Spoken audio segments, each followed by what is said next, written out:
Research consistently shows that women score higher on most measures of effective leadership.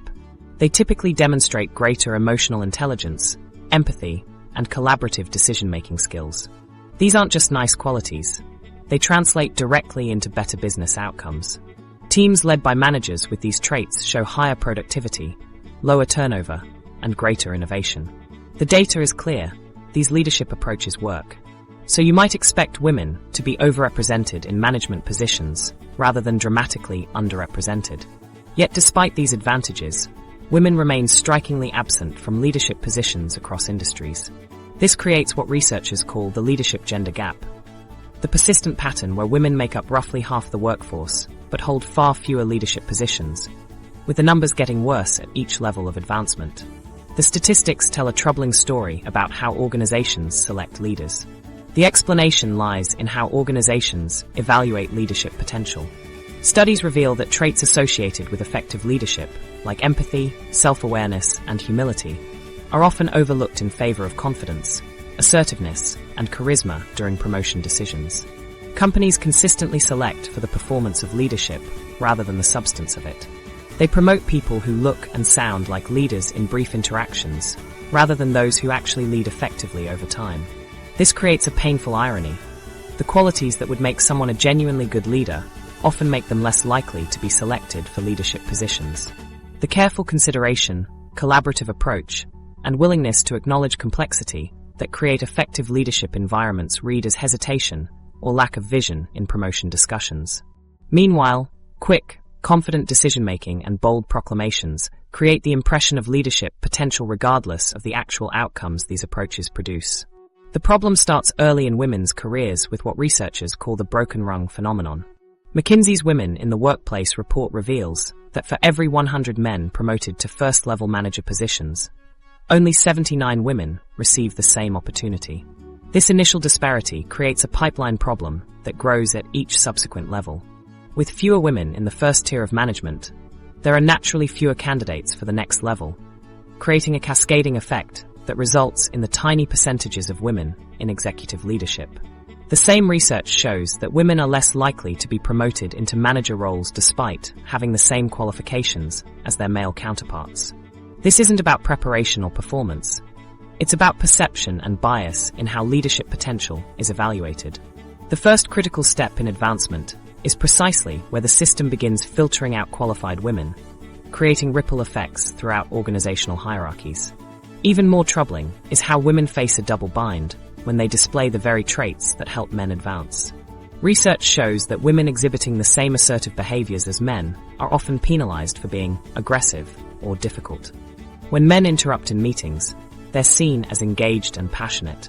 When women do the same, they're labeled as pushy or abrasive. This creates an impossible situation where women must somehow be assertive enough to be noticed, but not so assertive that they trigger negative gender stereotypes. The problem extends beyond individual interactions to how we conceptualize leadership itself.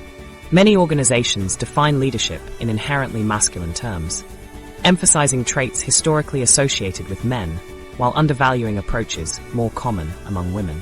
The prototype of a natural leader in many organizations remains implicitly male, creating an automatic advantage for men and a corresponding disadvantage for women regardless of their actual leadership capabilities.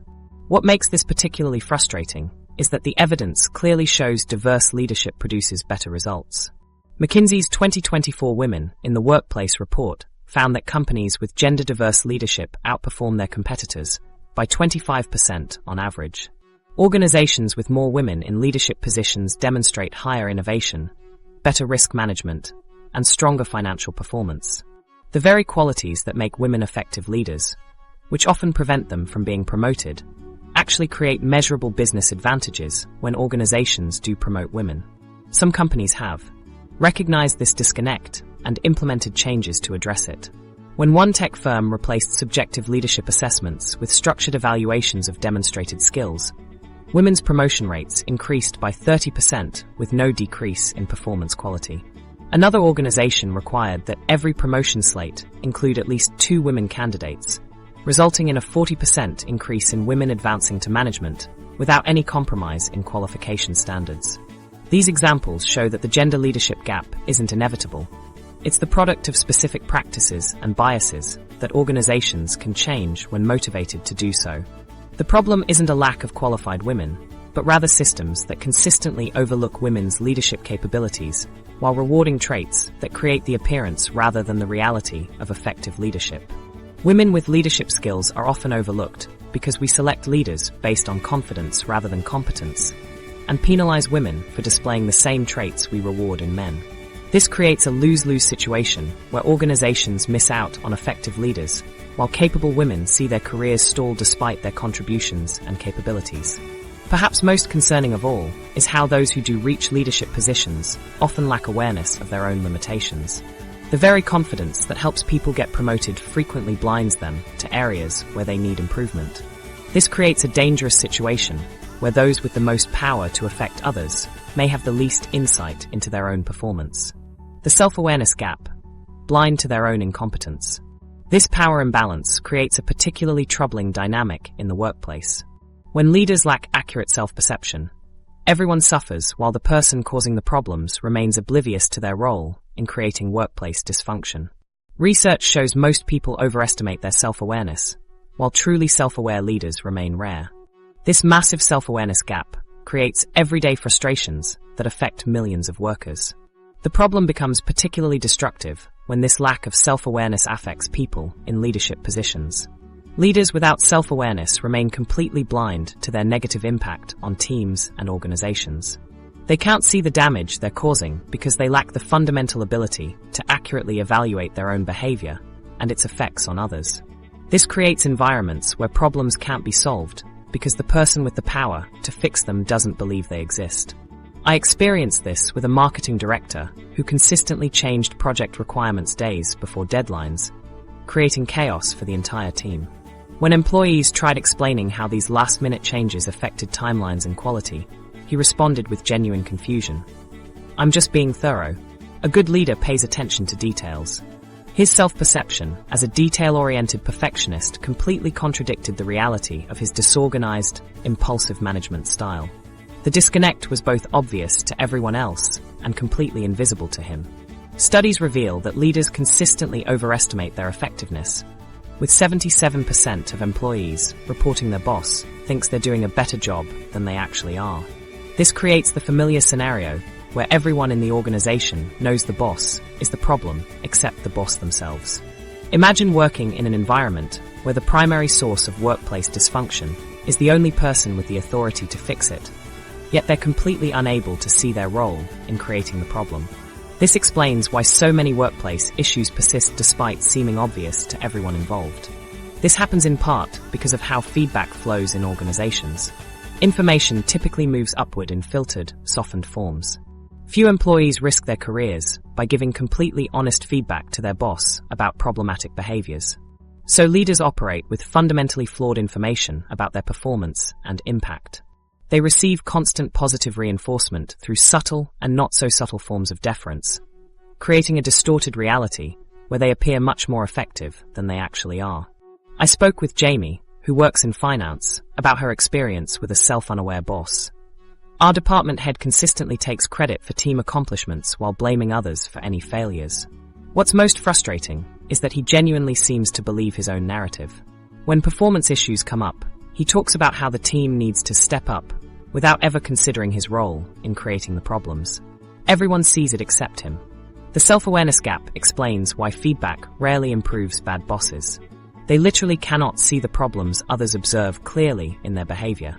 When presented with evidence of issues, they typically attribute problems to external factors or others' shortcomings rather than their own actions. This isn't always conscious deception. Many truly believe they're effective leaders despite overwhelming evidence to the contrary. Their perception of reality fundamentally differs from what everyone else experiences. Even more troubling, research shows that power actually decreases empathy and perspective-taking abilities. As Tomas Chamorro-Premuzic notes, narcissism tends to rise as leaders gain power, while emotional intelligence often declines. The higher someone rises in an organization, the less aware they often become of how their behavior affects others. This creates a particularly dangerous situation where those with the most influence over others' work lives become the least attuned to the impact of their actions. They lose the ability to accurately perceive how their decisions are experienced by those under their authority. I witnessed this phenomenon at a retail company where a regional manager implemented new scheduling practices that created massive problems for store employees with children. When staff attempted to explain the difficulties, he responded with genuine bafflement. "I'm giving everyone equal hours. What's the problem?" His position of power had so disconnected him from the realities of frontline workers' lives that he couldn't comprehend why constantly changing schedules with little notice might create hardship.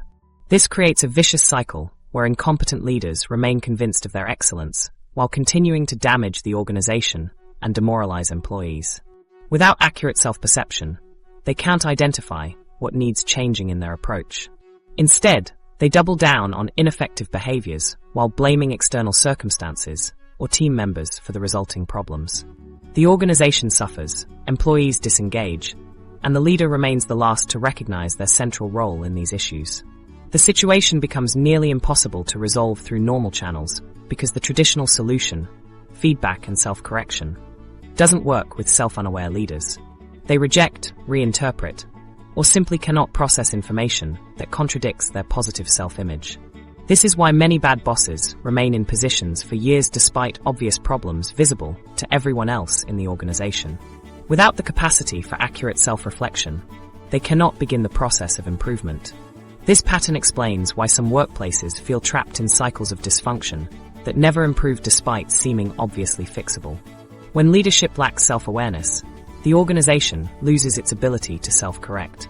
Problems persist not because solutions don't exist, but because the person with authority to implement changes cannot recognize the need for them. The entire system becomes hostage to one person's distorted perception of reality. The illusion of control and lack of self-awareness prevents many leaders from recognizing their own incompetence, making improvement nearly impossible through conventional means. This explains why simply waiting for bad bosses to recognize their mistakes and change rarely works.